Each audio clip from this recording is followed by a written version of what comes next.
Because today we have gathered here, okay, I'll come straight on to the point, for a program which is a part of the World Peace Day celebration. Today's initiative is again an activity where you will see our students conversing with each other, or they are having a dialogue with each other in which they are trying to understand what is peace building about in India. We are a very, very diverse country with a very, very complex structure. So we thought that let us have this kind of a dialogue where first we try to understand each other in the social setup we are in, and let's see what they have to talk of. Hi Noor, I'm so excited about the Dussehra break, which is just round the corner. The month of October perfectly highlights India's tag of being the land of festivals.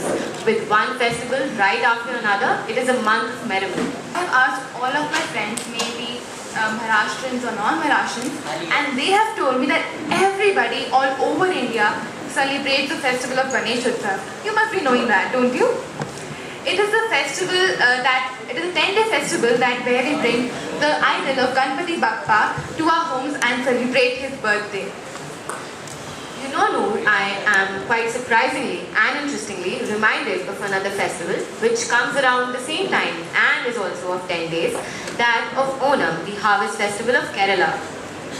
I do know that. But Harshita, where Onam is celebrated to mark the golden rule of King Mahabali, Ganesh Utsav is celebrated to signify his birthday. I bet you did not know that. And even non-Malayali families come together to share the stories of the ancient times with the younger generations. What could be a better example of peace within and through religion? Although varied are our cultures, religion and tongue, each Indian celebrates every festival with equal joy and happiness, creating a harmonious blend in society. So one of the major religions being practiced in our country is Hinduism.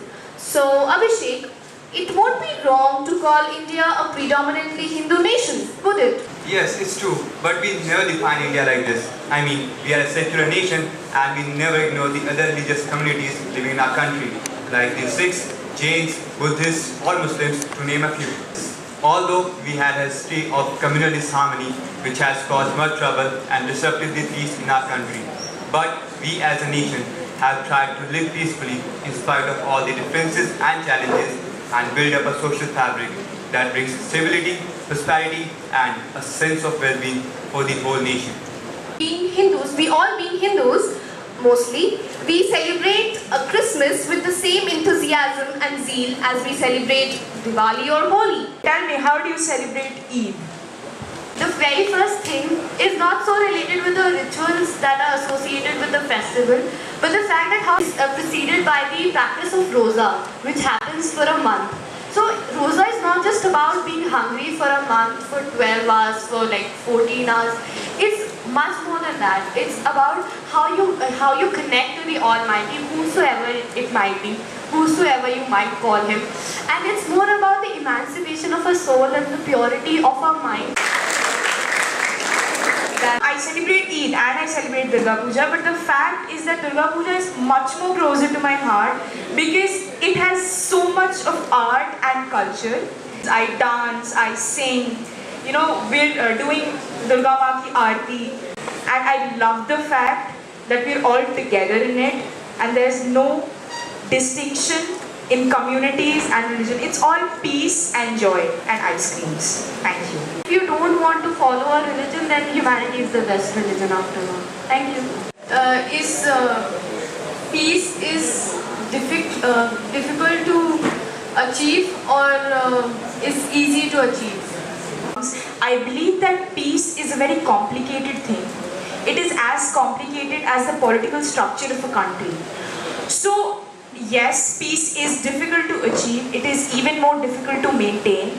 Just like democracy is difficult to achieve and more difficult to maintain. Peace within ourselves is the hardest thing that we could possibly achieve because we are all at war with ourselves. That creates a lot of self-hatred and anger towards ourselves that we might channel as sadism towards others.